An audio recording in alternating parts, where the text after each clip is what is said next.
Hello, beautiful people. Trust you are doing well and you are keeping safe. We give God thanks for another beautiful day and for the gift of life. And I want you to know that where there is life, there is hope. In as much as you are standing today, there is hope for you, there is hope for me. And I pray that hope will come alive and give birth to something beautiful for you today.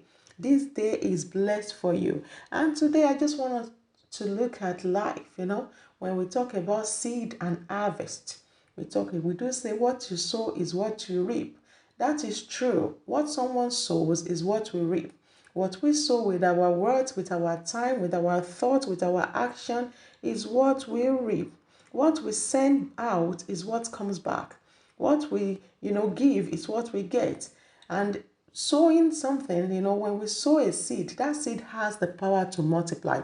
It's just like a farmer that, goes to the farm and plant corn. After a while, the corn multiplies, into maize. There is multiplication would have taken place after a while.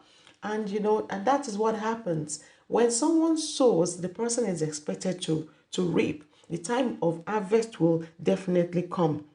And that is why the book of Galatians 6:7 says, be not deceived, God is not mocked, for whatsoever a man sows, that will he also reap. Even though sometimes we talk about what one sows is what someone reaps, there is a kind of negative connotation that is always attributed to this, but this should not be so.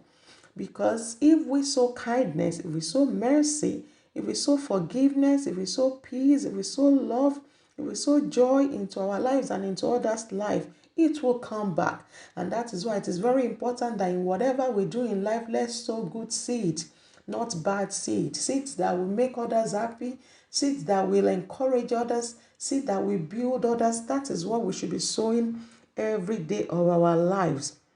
Every of our action, our thoughts, every of our words and our behavior, they are seeds that we cannot see with our naked eyes.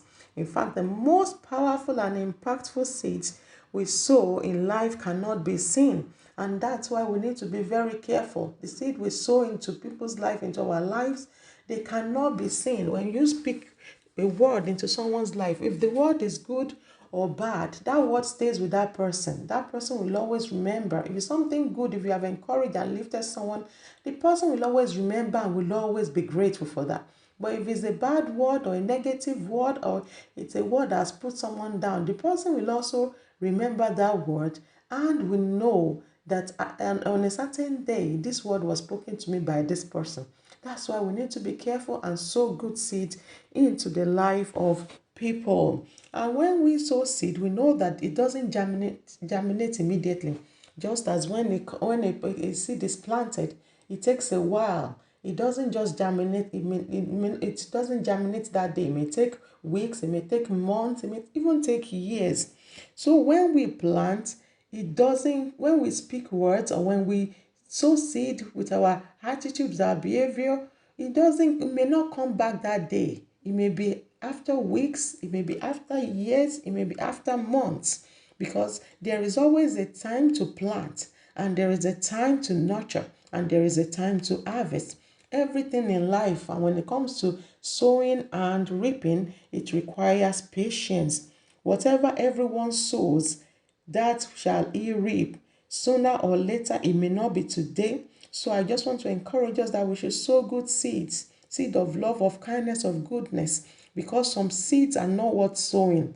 Some seeds are not worth sowing. Seed of jealousy, anger, envy, gossip, malice will always bring pain, will always bring sorrow, will always bring regret. So let's not invest our time and energy in sowing jealousy, anger, gossip, and pain. I pray that today God will help us to use our time wisely and to sow seeds that will bring us peace, joy, and rest all our days. Seeds that will make us to be blessings to people. That is the kind of seed we sow into their lives. And I pray that God will help us, that every negative word that may have been spoken, that it will be nullified by the power of God, and that God will give us the grace to always, watch our words and to tame our tongue, that it will be words of grace and power that will come out of it. Thank you for watching today, and I pray that the Lord be with you and shine his face upon you. Please do like, do share, and subscribe.